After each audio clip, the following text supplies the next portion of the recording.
आज मैं आपको यूफोर्बिएसी फैमिली के बारे में बताऊंगी।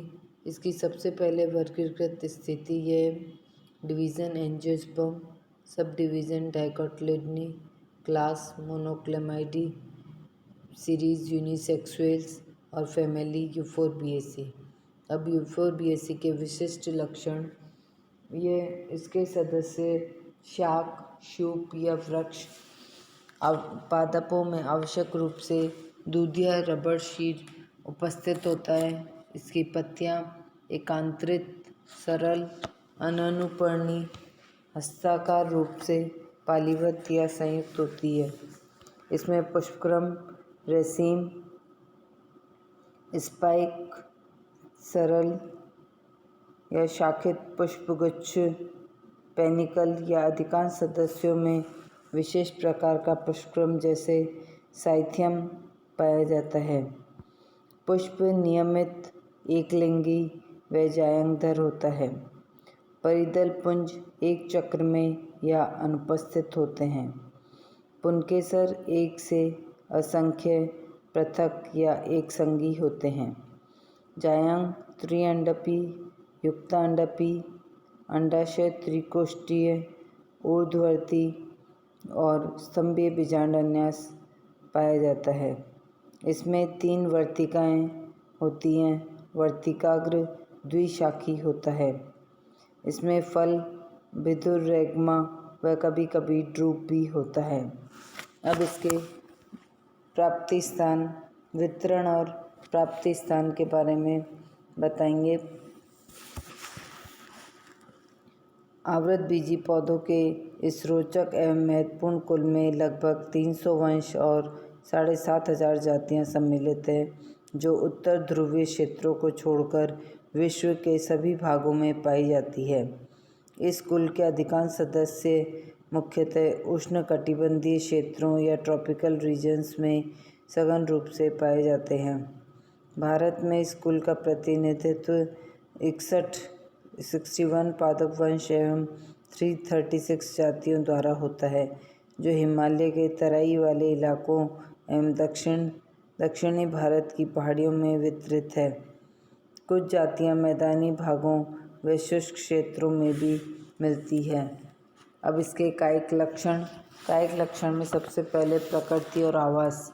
इस कुल के सदस्यों के स्वभाव में अत्यधिक विविधता दृष्टिगोचर होती है। इसमें कई प्रकार के आवास पाए जाते हैं। पहला, एक वर्षीय शाक होते हैं, एनुअल हर्ब्स, जैसे यूफोर्बिया पार्वीफ्लोरा है, यूफोर्बिया हिर्टा है। और दूसरा है बहुवर्षीय शाक भी पाए जाते हैं, जो पेरिनियल हर्ब्स कहलाते हैं। वो है क्रोटोन है इसमें। और फिर आरोही क्लाइंबर, इसमें ट्रेगिया आता है। कई शूप होते हैं, जैसे जेट्रोफा गॉसिपिफोलिया। एक कैक्टस सम शूप होता है, कैक्टस लाइक श्रब्स, जैसे यूफोर्बिया नेरीफोलिया, यूफोर्बिया निव्यूला। कुछ इसमें वृक्ष भी पाए जाते हैं, जैसे रिसिनस कम्युनिस, छोटा वृक्ष होता है, एरंडी कहते हैं इसको। एक आंवला होता है, एम्बेलिका ऑफिसिनेलिस, ये मध्यम ऊंचाई का वृक्ष होता है। एक रबर होता है जो बड़ा वृक्ष होता है, हेविया ब्राजिलेंसिस। अब इसकी जड़ प्राय शाखित मूसला जड़ पाई जाती है। कुछ पौधों जैसे मनी हॉट की कुछ जातियों की जड़ें भोजन संचय के कारण फूलकर मोटी हो जाती है और खाने के काम आती है। अब इसका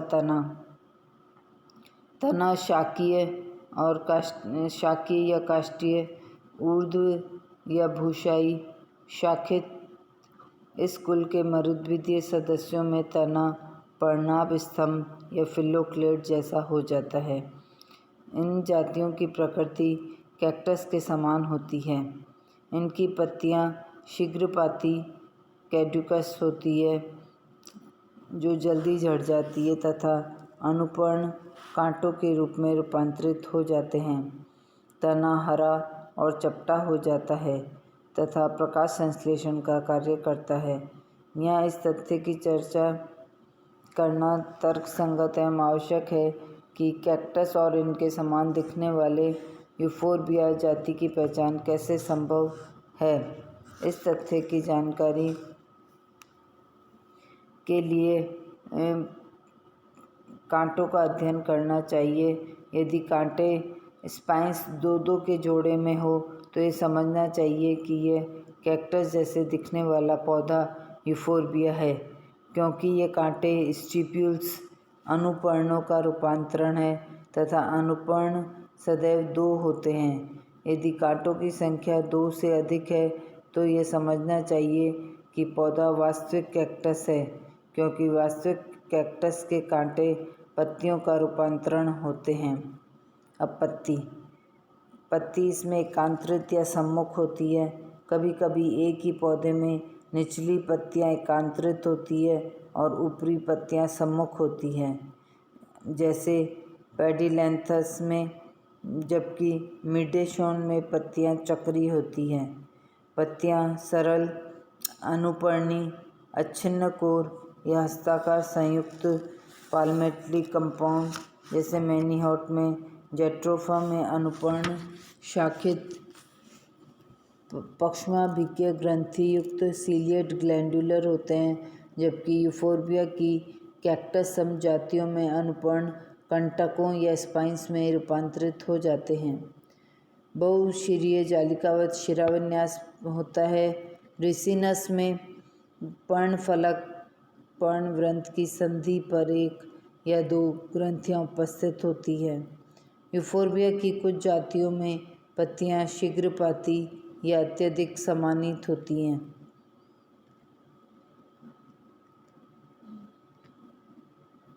अब इसके पुष्पीय लक्षण में सबसे पहले पुष्पक्रम। इस कुल के सदस्य में पुष्पक्रम विभिन्न प्रकार के हो सकते हैं, जैसे असीमाक्ष क्रोजोफोरा में, नथकणिश या कैटकिन एकेलीफा में, कणिक या शूकी क्रोटोन में, ससीमाक्ष का असीमाक्ष या स्पाइक रिसिनस व जैट्रोफा में। यूफोर्बिया व अन्य कुछ उदाहरणों में एक विशेष प्रकार का जटिल एवं रोचक पुष्पक्रम पाया जाता है, जिसे साइथियम कहते हैं। इस पुष्पक्रम में कुछ सहपत्र लाल व पत्ती के समान होते हैं, जबकि शेष सहपत्र एक प्यालेनुमा संरचना बनाते हैं। इसकी बाह्य भित्ति पर एक मकरंद कोश होता है। इस पुष्पक्रम के केंद्र में उपस्थित एकल मादा पुष्प अनेक नर पुष्पों से घिरा रहता है। नर पुष्प अपकेंद्रीय क्रम में व्यवस्थित होते हैं। मादा पुष्प केवल एक स्त्री केसर द्वारा एवं प्रत्येक नर पुष्प एक पुंकेसर द्वारा परिलक्षित होता है। इसमें पुष्प प्राय अपूर्ण, छोटे, एकलिंगी, त्रिज्या सममित, सहपत्री, जायांगधर, परंतु ब्राइडेलिया में पुष्प परिजायंगी होता है। इस कुल के सदस्य में अनेक पुष्पीय विविधताएं पाई जाती हैं, जैसे यूफोर्बिया में परिदल पुंज अनुपस्थित होता है। नर व मादा दोनों प्रकार के पुष्प नेकेड होते हैं, नग्न होते हैं। जैट्रोफा के पुष्पों में बाह्य दलपुंज व दलपुंज दोनों उपस्थित होते हैं। एंथोस्टीमा में नर व मादा पुष्प दोनों ही नलिकाकार परिदल पुंज ट्यूबुलर पेरियन से घिरे होते हैं। क्रोटोन में दलपुंज केवल नर पुष्पों में स्पष्ट होता है, जबकि मादा पुष्पों में अल्प विकसित, अस्पष्ट या अनुपस्थित होता है। मैनीहॉट में बाह्य दलपुंज दलाभ होता है। रिसिनस में नर पुष्पों में 5 व मादा पुष्पों में 3 बाह्य दल होते हैं। ट्रेविया में बाह्य दल 3 व 4 तथा मर्क्युलरिस में केवल 3 बाह्य दल होते हैं। फाइलैंथस फ्रेटर्नस में परिदल पुंज हरा तथा 3+3 के 2 चक्रों में पाया जाता है।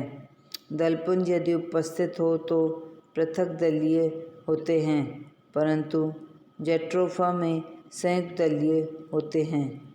बाह्य दलपुंज व दलपुंज कोर स्पर्शी या कोर छादी क्रम में व्यवस्थित होते हैं। पुंमंग एंड्रोशियम केवल नर पुष्पों में उपस्थित होता है। पुंकेसरों की संख्या में भी असमानता दिखाई देती है। यूफोर्बिया में केवल एक पुंकेसर ही नर पुष्प को निरूपित करता है। ब्रेनिया में 3 पुंकेसर, फाइलैंथस में 3 से 5 पुंकेसर पाए जाते हैं, जबकि क्रोटोन में पुंकेसरों की संख्या 80 से 100 या असंख्य होती है। जैट्रोफा में 10 पुंकेसर 5+5 के 2 चक्रों में व्यवस्थित होते हैं तथा रिसिनस में 5 पृथक पुंकेसर अत्यधिक शाखित होते हैं एवं शाखित पुंकेसर की अंतिम शाखा पर परागकोश उपस्थित होते हैं। ब्रेनिया व जैट्रोफा के पुतंतु संयुक्त होते हैं। फाइलैंथस में पुतंतु के अतिरिक्त परागकोश भी संयुक्त होकर एक अंगूठी नुमा या रिंग लाइक संरचना बनाते हैं। परागकोश एक कोष्ठकीय जैसे फाइलैंथस व रिसिनस में, व द्विकोष्ठीय जैसे यूफोर्बिया में हो सकते हैं। फाइलैंथस साइक्लेंथीरा में पुंकेसर सपुंमंगता सिनेंडर्स प्रदर्शित करते हैं। परागकोश प्रस्फुटन बहिर्मुखी तथा लंबवत या अनुप्रस्थ होता है। जायांग सामान्यतः त्रिअंडपी, परंतु मर्क्युलरिस में द्विअंडपी व युक्तांडपी होता है। अंडाशय प्राय ऊर्ध्ववर्ती, परंतु ब्राइडेलिया में अर्ध अधोवर्ती, त्रिकोष्ठीय और स्तंभीय बीजांडन्यास होता है। वर्तिका छोटी एवं अंडकों के बराबर संख्या में होते हैं। वर्तिकाग्र द्विशाखित एवं चटक रंगों के होते हैं। अंडाशय के आधारीय भाग में एक वलयाकार मकरंद चक्रिका व या पृथक ग्रंथियां उपस्थित होती हैं। अब इसका फल और बीज प्राय 3 होते हैं। कोष्ठीय भिदुर फल रेगमा पाया जाता है, जो एक बीज युक्त फलांशकों कोकाई में विभक्त होता है। पत्रजीवा में अस्टिल फल एवं बिशोफिया में सरस फल बेरी पाया जाता है। बीज मासल भ्रूणपोष युक्त तथा इसमें प्राय स्पष्ट बीज चोलक या कैरंकल पाया जाता है। परागण व प्रकीर्णन प्राय कीट परागण पाया जाता है, एंटोमोफिली होता है, परंतु रिसिनस और मर्क्युलरिस में वायु परागण या एनीमोफिली होता है।